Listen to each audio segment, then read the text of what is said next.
अरे काय झालं तिकडं? त्या घनश्यामचा फोन का नाही आला अजून मला? हा नाही नाही नाही नाही तेच समजा जाऊ दे. तू एक काम कर, त्याच्या घरला जा पहिल्यांदा. त्याला हुडक कुठं ऐकतो. हा हे बघ, तो जर का त्या शुभ्रू सावनीच्या हाताला गावला ना, मग आपलं काय खरं नाही. अरे त्या अलकनंदा मॅडम माहिती नाही, मला फाडून खातील. हे बघ, त्याने की नाही आपल्याला फार मोठी कामगिरी दिलेली आहे. ती कामगिरी पार पडली पाहिजे. आला काय जाणार तुझ्या? नाही तर बघतो तुझ्याकडं. हा काय ग स्वीटे, काय झालं? एवढी का टेन्शन मध्ये आलीस तू? अहो काही विचारू नका, समधी गडबड झाली आहे. काय झालं आता तवा? हा हो मी आता त्या घनश्यामला बघितलं. काय बोलायलेस तू? हा म्हणजे त्यो कोल्हापूर सोडून गेला नाही वय? नाही कवा झाला त्याला फोन करतोय, त्याचा फोन बी लागेना. आता फोन लागणार पण नाही.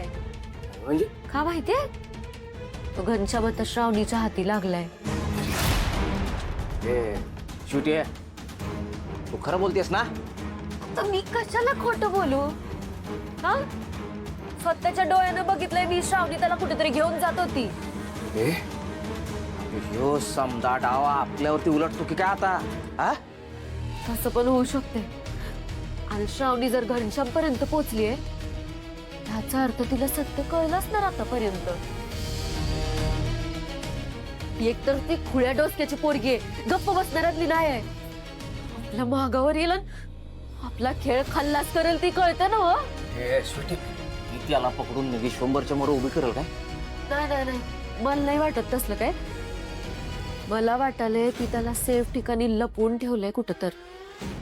म्हणजे अहो आता मी पाठलाग केला ना, माग माग गेलतो त्यांच्या, पण मध्येच कुठेतरी गायब झाली ती. मला सांग, कुठपर्यंत गेली तू? कळंबा रोड. नाही नाही, त्याच्यामुळे जास्त वस्ती नाही, आपण त्याला सहज शोधू शकतो. जर का तो आपल्या हाती गावला ना, मग बघू ना शुभ श्रावण काय करतात ते. बघा बघा, पण हे समज श्रावणी पोलिसात जायच्या आधी आणि विश्वंभर साहेबांच्या समोर जायच्या आधी करायला लागेल. तू नका टेन्शन घेऊ, मी समधी चक्र फिरवतो बघ.